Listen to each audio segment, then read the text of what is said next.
Hello and welcome to my YouTube channel. My name is Favour Jerry. So I'll be taking the 5 love language in parts. So this video is the part 1 of it, where I'll be focusing on the word of affirmation as a love language. So stay tuned and let's go right into this video.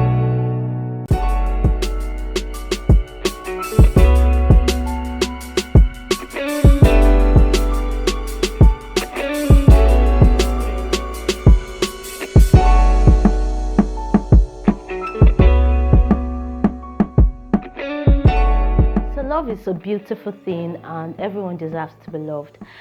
Gary Chapman, in his book The 5 Love Language, made a statement that really caught my attention. He said that love is one of the greatest, or rather love is the greatest emotional need of every human. Even children want to be loved. Even children know when they are loved.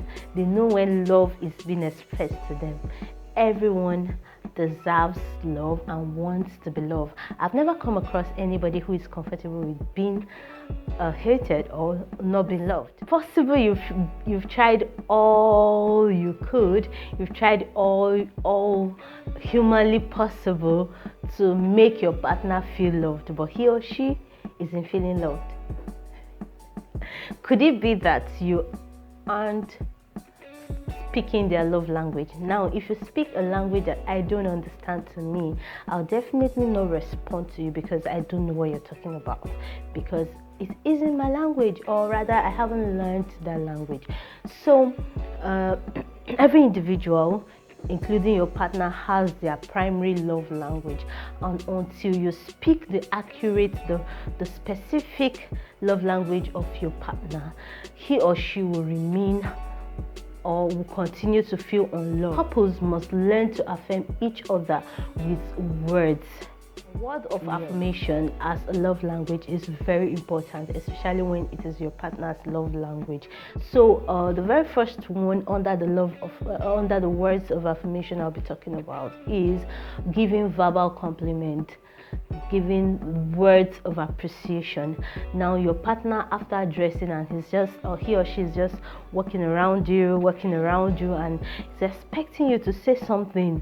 Is expecting you to say you look good, and then you are just all smiling and probably saying we are running late, please hasten up, and all of that.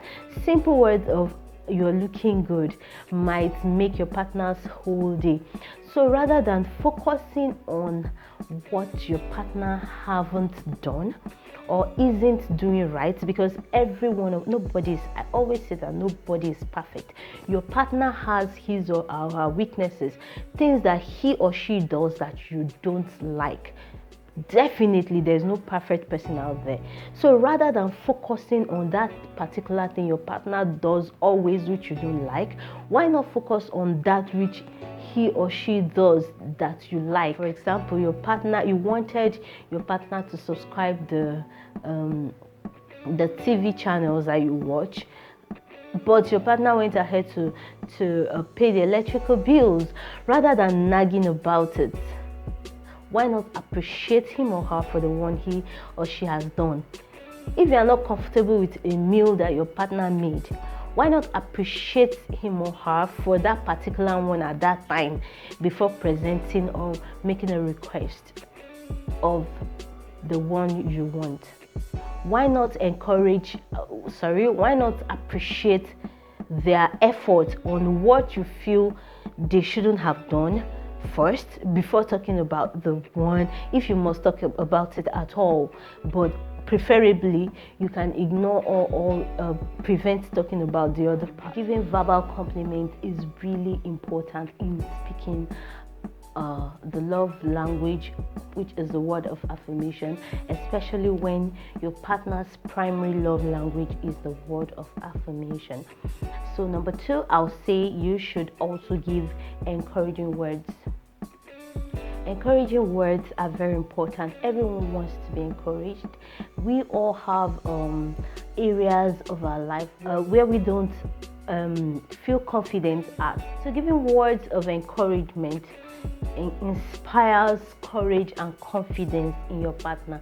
It's all about seeing the world from your partner's point of view, understanding the fact that your partner doesn't feel strong or feel able in this aspect, and try to push him or her to out his or her ability towards that area, and you find your partner doing better or doing things right.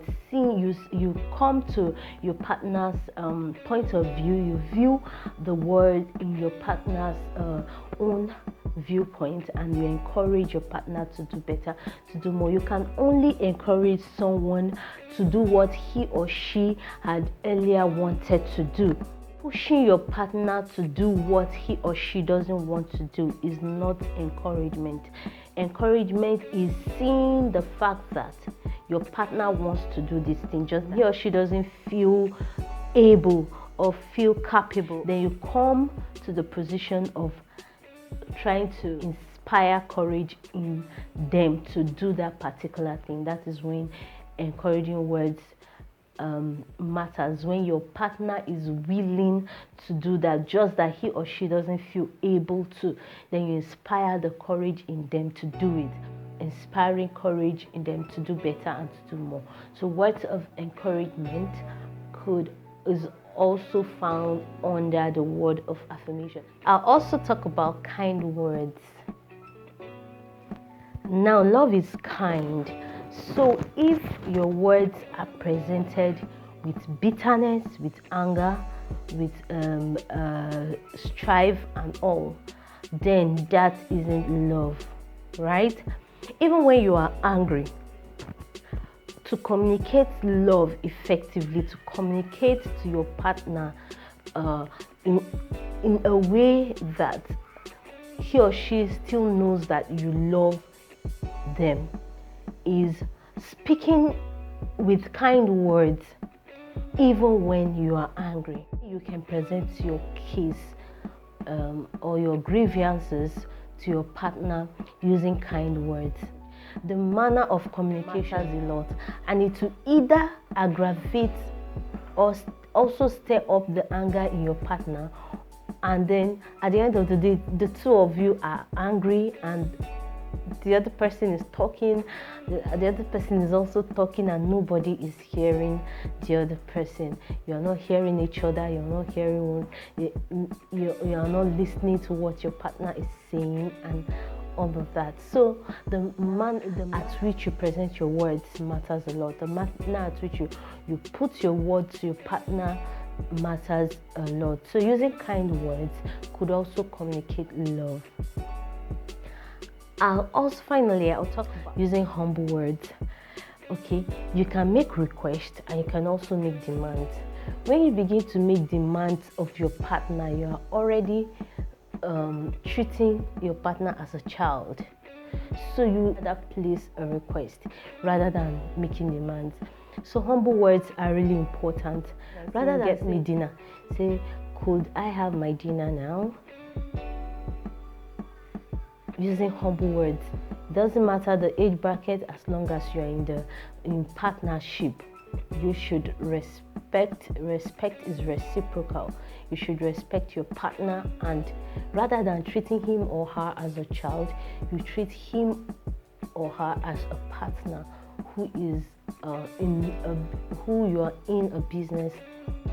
So when you make requests of your partner, you are affirming his or her worth and abilities.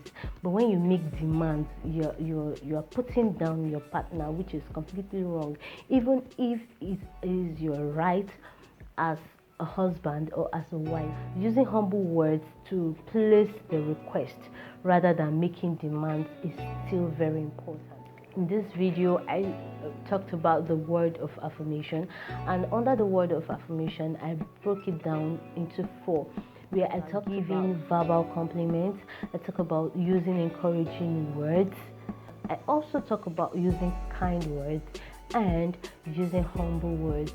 So if you want your love tank to remain full at all times, especially when the love language of your partner is the word of affirmation. Then you have to work on using the right words at the right time. You have to work on using good words when you're talking to your partner, using appropriate words, and your emotion should be under control. No matter how angry you are, the way you present your case matters a lot. So if study your partner to see if his or her love language is the word of affirmation, and try as much as possible to practice this, see a change in your partner.